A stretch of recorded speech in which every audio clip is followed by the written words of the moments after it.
Hi everyone, I'm Patrick Miller, a well-controlled diabetic for 18 years. Having had the disease for a longer period of time, I wanted to give some information to those that are newer to the disease, which could be helpful. This is the Diabetic Channel, where we provide useful information for diabetes.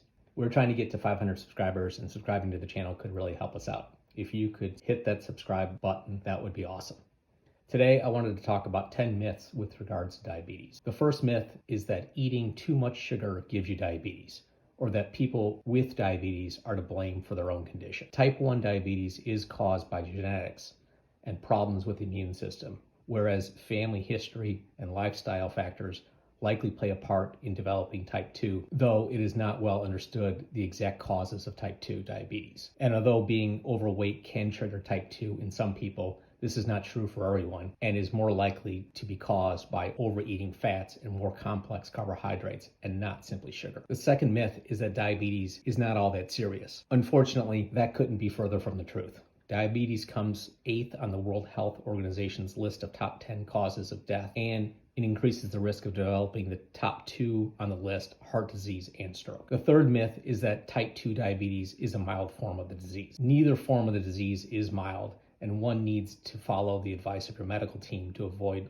life-limiting complications that the disease can cause. The fourth myth is that people with diabetes should eat diabetic foods. Foods labeled specifically for people with diabetes are sold at large supermarkets and pharmacies. Not only are these unnecessary, but they are often high in calorie from fats, and therefore not so healthy after all. A well-balanced diet rich in heart-healthy options of ordinary foods is best. The fifth myth is that if you need to treat type 2 diabetes with insulin, you're not looking after yourself. Diabetes tends to get worse over time, and with type 2, your body can become progressively less sensitive to oral medication over time. At this point, insulin is vital for keeping your blood sugar levels under control. The sixth myth is that diabetes stops you from playing sports.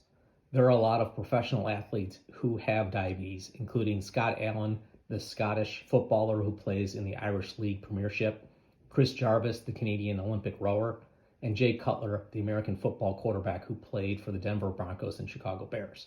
If anything, exercise is encouraged with diabetes, so this should not be a limiting factor. This said, managing your sugars while you play sports is important, as you can have lower blood sugar. I made a video about this, which I will put a link to below. The seventh myth is that people with diabetes should never eat sugary foods and drinks. All carbohydrates turn to sugar in the body.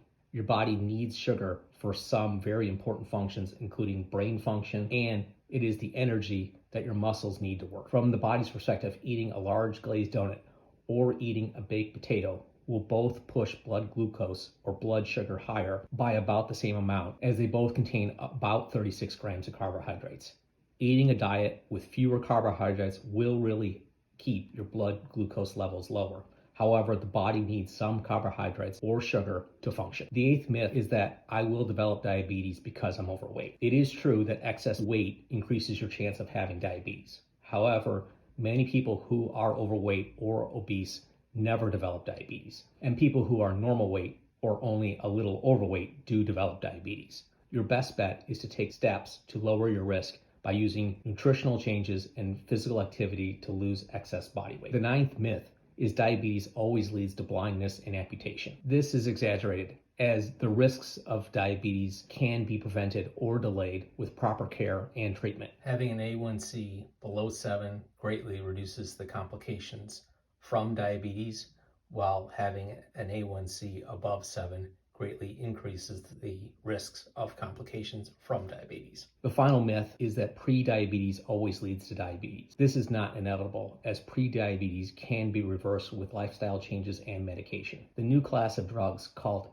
semaglutides, with brand names like Ozempic, Wegovy, and Rybelsus, have made great progress at lowering the risks of prediabetes. I hope that helps. If you think I'm missing any myths, I would love to hear them. Please put them in the comment section below, and I will make a second video about them.